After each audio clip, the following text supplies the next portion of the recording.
मनुष्य जब गर्भ में होता है तो गर्भ की यातनाओं के बाद उसे ईश्वर की बहुत याद आती है। और आपकी जानकारी के लिए मैं बता दूं, गर्भ में जब व्यक्ति होता है कोई भी, उसे अपने पुराने मतलब पिछले बहुत जन्मों की याद होती है। हालांकि वो उस गर्भ में बहुत दुख पाता है, बड़ा कष्ट पाता है। मैं कई बार बता चुका हूं, उल्टा लटका है, मलमूत्र के कुंडों में वो पड़ा रहता है। इतनी भी जगह नहीं होती जहां वो करवट ले सके। छोटे छोटे कीटाणु उसे खाते रहते हैं, बड़ी वेदनाएं वो उसको सहनी पड़ती हैं। और जितने भी पिछले जन्मों के संचित उसके कर्म हैं वो सब उसे याद भी रहते हैं।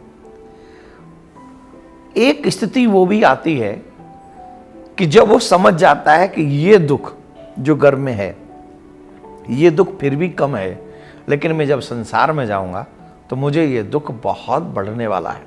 तो उस स्थिति में जब वो भगवान को पुकारता है, भगवान से प्रार्थना करता है, भगवान से जब प्रार्थना करता है तो कहता है, मेरे प्रभु, मैं आपके हाथ जोड़ता हूँ, मैं आपको नमन करता हूँ, मैं आपको बार बार नमन करता हूँ, आपसे एक ही प्रार्थना करता हूँ।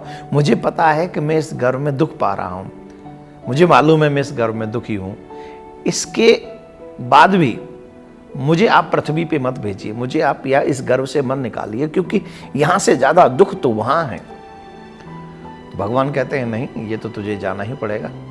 भगवान उसके सर पे हाथ फेरते हुए बड़े प्यार से समझाते हैं, ये मेरा भाव है, समझाते हैं, ऐसा नहीं। जो प्रतिक्रिया है, जो नियम है, जो नियम हम बनाए हैं, उनको पालन करना होगा। जब घर में आ गए हो तो तुम्हें बाहर जाना ही पड़ेगा। तो वो व्यक्ति कहता है, प्रभु मैं जाने के लिए तैयार हूं, पर एक कृपा कीजिए। बोले क्या? लाख समझाने पे वो समझा। उस व्यक्ति ने कहा कि जब मैं जाऊं तो आप मुझसे एक वचन दे दीजिए, मुझे मतलब प्रॉमिस कर दीजिए कि जब मैं पृथ्वी पे जाऊं तो आप हर घड़ी मेरे साथ रहेंगे, आप मुझे वहां छोड़ेंगे नहीं। जैसे नहीं होता कि हम अपने बच्चे को कभी गुरुकुलम में भेजते हैं, दूर हॉस्टल में आजकल पढ़ने भेजते हैं, तो छोटा बच्चा रोता है, बिलखता है कि मुझे आपसे दूर नहीं होना।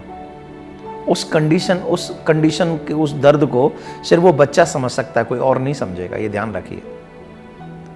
सिर्फ वो बच्चा जानता है, और वो बच्चा चाहता है कि मेरे मम्मी पापा मुझे हॉस्टल ना भेजें।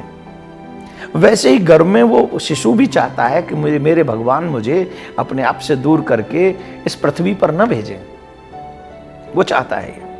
तो वो प्रार्थना करता है, प्रभु मुझे मत भेजिए।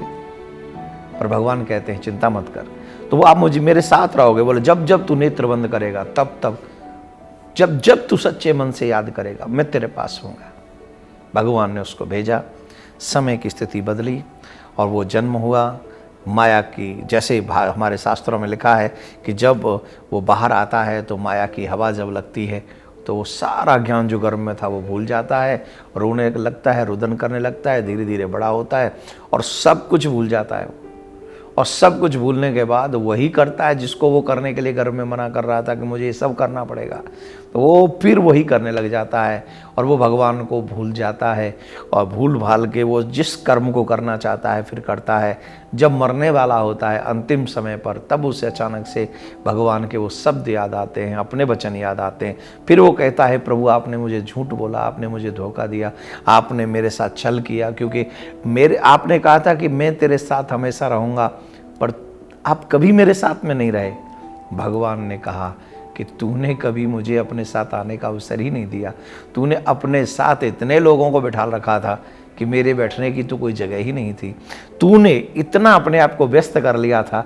मैंने तुझसे कहा था कि जब जब तेरी आवश्यकता होगी अपने नेत्र बंद करेगा, मैं तेरे सामने खड़ा हूँगा, तुझे जो चीज़ चाहिए होगी मैं तेरे को बताऊंगा, तुझे दूंगा। लेकिन तेरे पास तो इतना भी समय नहीं था कि तू नेत्र बंद करे और मुझे पुकारे और मैं तेरी हेल्प करने के लिए आ जाऊं। बात सच है। हमको और आपको भी अपने जीवन में सोचना होगा कि हमने संसार वालों से तो कितनी बार हेल्प मांगी और दुनिया ने दी नहीं दी सब बातें हुई, लेकिन ईश्वर को हमने कितनी बार पुकारा। शायद इसीलिए हमारे ऋषि मुनियों ने त्रिकाल संध्या बताइए, सुबह दोपहर और शाम, कि कम से कम दिन में 3 टाइम, चाहे 5-5 मिनट ही सही, भगवान को याद करो, नेत्र बंद करो और उनसे किया हुआ जो वचन है गर्भ का वो पालन करो, जिससे भगवान तुम्हारे साथ हमेशा रहे। मैं आपसे एक बात जरूर कहना चाहूँगा, 3 टाइम नहीं तो 2 टाइम अवश्य सुबह और शाम प्रत्येक हिंदू को 10-10 मिनट सुबह और शाम कम से कम आंखें बंद करके अपने ईश्वर को याद करना चाहिए, जिससे हम ये अनुभव कर सकें कि ईश्वर अभी भी हमारे साथ है। ईश्वर ने हमें अकेला नहीं छोड़ा, बल्कि हमने ईश्वर को छोड़ा है। इसलिए आइए हम उस ईश्वर को अपने साथ में लेकर चलें, जिससे हमें इस संसार में अकेलापन महसूस ना हो। आपको अच्छी लगे ना लगे, बच्चों को जरूर सुनवा दीजिएगा। जानते हो क्यों? अगर उन्हें अच्छी लगी तो उनकी जिंदगी बहुत सुंदर होगी और आपका भी कल्याण करा सकते हैं। राधे राधे।